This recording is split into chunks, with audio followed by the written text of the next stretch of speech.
Hello again and welcome back to another one. And today we have a couple of topics to cover as official reports from the United States are in for Eminem's latest album, The Death of Slim Shady. And let's just say, thousands on social media have been eating humble pie since official reports came in from those who claimed Eminem was using Megan Thee Stallion for clout when Houdini dropped to those who claimed that Eminem couldn't do big numbers right now as fans continue to pull up receipts faster than these critics are able to cover their tracks and delete tweets. And we got some hilarious examples to explore in this video, and we also got more from Royce on Eminem's latest album, which we'll get to in a bit. Today we also have more that has come from the whole Lupe fiasco hating on Kendrick Lamar debate that's been on. An Eminem associate, White Gold, took part in this debate, going back and forth with some fans on the web, and he made it abundantly clear that he's going with Kendrick over Lupe fiasco. And today we also have more that has come from the Joe Budden fallout with Cardi B after she went on a rant about Joe Budden picking on her recently due to the fact that her last album dropped in 2018. And we got another exchange between both parties even after Joe Budden apologized. And we also got more from 50 Cent, who continues to clown Rick Ross and his crew for getting a beatdown in Canada. And at the latter part of the video, we got to hear from another Detroit rapper about Eminem's status in the city, this time from 42 Dugg, who was asked about his thoughts on Skilla Baby's recent comments about Eminem. But nobody in Detroit plays Eminem right now, I'm not gonna lie.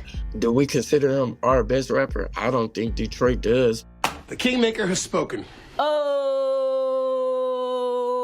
not. And we'll get to this later, and as usual, I'll be looking forward to your thoughts in the comments, seeing as 42 Dugg pretty much destroyed another Eminem narrative in the process. More on this later. And starting with The Death of Slim Shady, before we get to Royce's latest take on the album, the Billboard numbers are in. Check it out. Billboard 200, number 1, Eminem, The Death of Slim Shady, coup de grace, 281,000, 220 million on-demand streams, 114,000 pure sales, and this means Eminem earned the biggest US unit sales week for a rap album on the Billboard 200 in 2024 with Death of Slim Shady, coup de grace. And it didn't take long for posts like these to follow, but Yall said the Eminem used Megan Thee Stallion for clout. What happened? And just in case you didn't know, physical media that has been growing while digital downloads have been declining, but due to Eminem's PTLD, Eminem didn't have physicals ready for the launch, hence reactions like 114,000 from digitals is mad, shame didn't have the physicals ready. Eminem pretty much handicapped the launch and still ended up with the biggest rap album out the gate so far in 2024, but the best was yet to come when users started going back to pull up receipts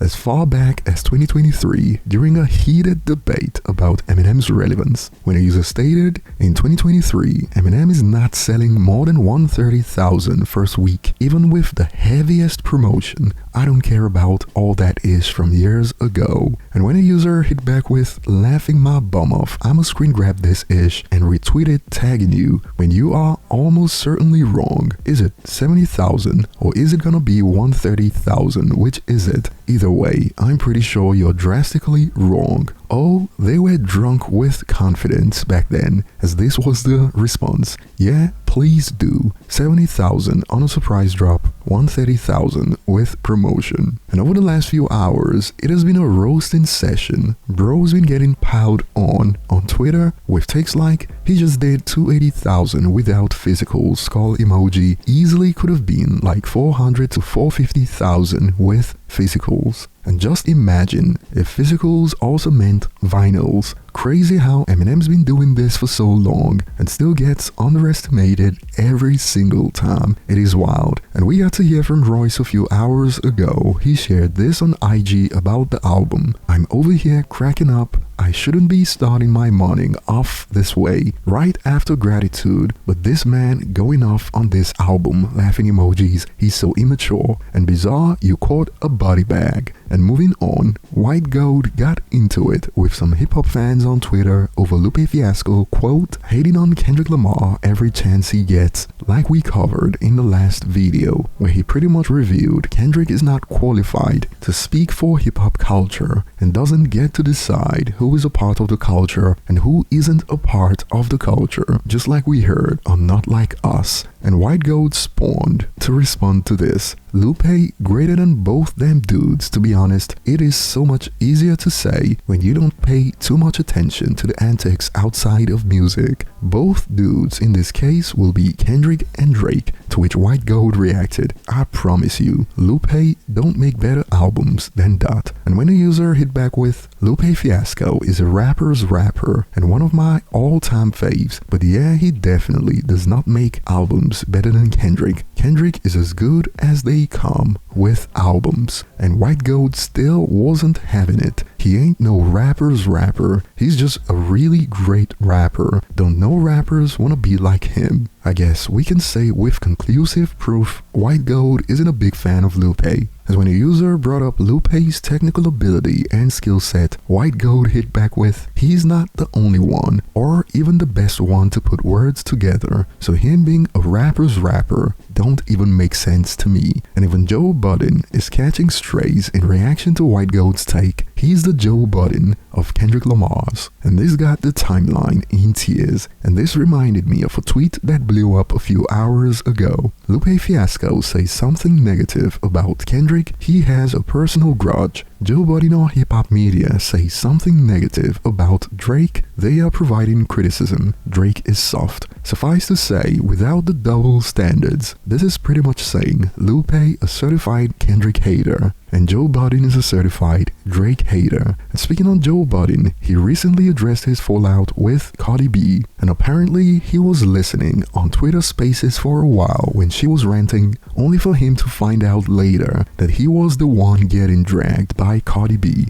Check out a snippet from the Joe Budden podcast. She keep going off, but she's being a little vague, so I get in my car. It's like 1:30ish, and I get in the car, and she said, this nigga, I know him for a long time, and such and such and such, but she's not giving the name. So she's going off, and I am glued to this shit to see who she talking about. And then she said, and I think this nigga hate Dominican girls. And like, that could apply if you're being shady, but I don't think it applies. So let me just go get my haircut. And then she said, yeah, I think Tahiri and Sin really fucked him up. I said, ah! I want to start this with, well, Cardi said a lot, man. I want to start this with, Cardi is on my list of people that I'm going to love no matter what. There's absolutely nothing that Cardi B could get me to say negatively about her husband, or her family. So I did go back and listen to the last pod. If I've ever made a joke that has offended Cardi B, I'm sorry. I mean it. It's part of growing up and being responsible and accountable. But Cardi B wasn't satisfied with this from Joe Budden, as she took to Twitter to react to the video with, I got love for you too, Joe, but you've been changing your tone on me real heavy the last 3 years, whether music or personal, like when I was going through real ish with my marriage. In December, you went on your platform and tried to make that about somebody else and what they got going on. I know criticism comes with the territory, but sometimes the narrative y'all decide to run with be so toxic. It is all love though. See you soon. And moving on, 50 Cent clearly isn't done with punching down on Rick Ross, as this happened in Canada a few hours ago. I want to thank you. I want to take the time out to thank you for making me feel so at home. Thank you! Yeah.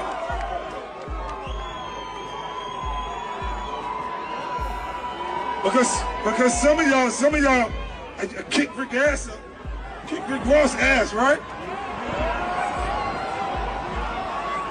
So I want to thank you again for making me feel so at home. Check. Hey, hey. Check. Coming up, I was confused. My mama kissing the girl. Confused, see the girl coming up in the cold world. Daddy ain't around, probably up to me. My favorite rapper used to sing Jack. And moving on, another Detroit rapper was asked about that Eminem question, this time 42 Dugg on The Breakfast Club, about Skilla Baby's take on Eminem. Check out a snippet of how it went. I gotta ask you, because you're from Detroit, did you see Skilla Baby say that most people in Detroit wouldn't say Eminem is the best rapper from Detroit? I ain't seen him say that, but that's probably, you know what I'm saying, how they feel. Why? Just because it's a different generation? Or not relatable? Yeah, probably both. Some people ain't, like the new kids don't even know about Eminem. Like, you know what I'm saying? How would they? You would have to like really be a music person, like to go back. I know. So that's always my card when somebody get to bringing up somebody from somewhere else. I'm like, yeah, we got Eminem. You feel me? I feel like he did. He did go. But he also didn't make street music. Yeah, for so sure. it probably ain't touch y'all. But he made like deep music. Like, yeah. I feel like listening to that type of stuff is the reason I can make songs like Need You and Fresh and Fed, because I always was them type of songs. Like I go listen to Toy Soldiers or Stan. Like you can tell a that story. was my favorite songs.